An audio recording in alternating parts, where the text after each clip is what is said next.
Hello everyone, how you doing?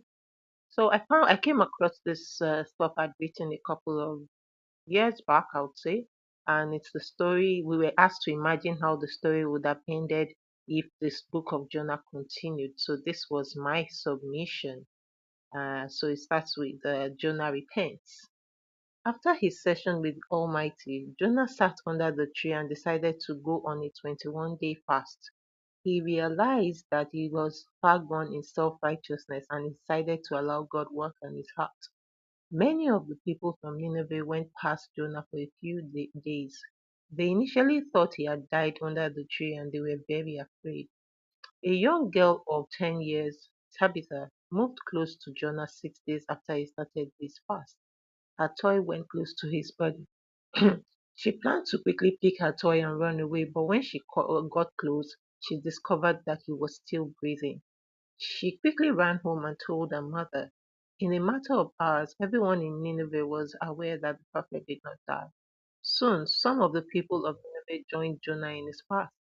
Jonah found a way to send a message to his family, and they soon joined him in Nineveh. Jonah shared his story about how he was thrown overboard while he was on the ship heading to Tarshish. He also shared about his time in the belly of the fish.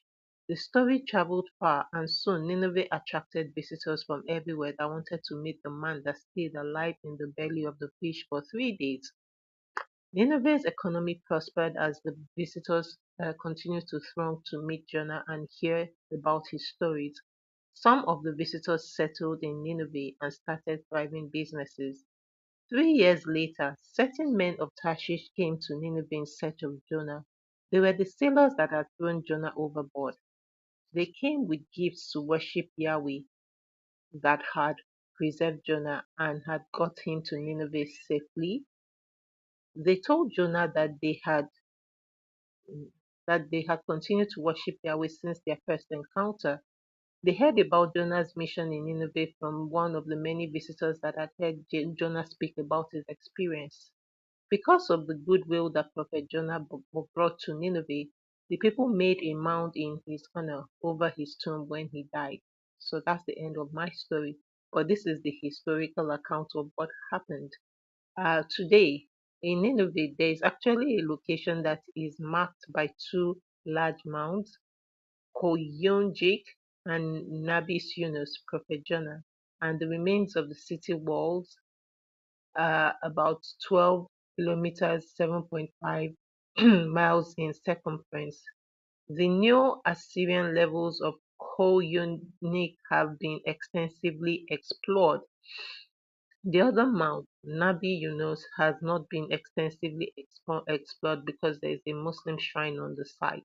However, Iraqi excavations on Nabi Yunus in 1990 exposed a large number of large Neo-Assyrian sculptures that appeared to be the entrance to a palace.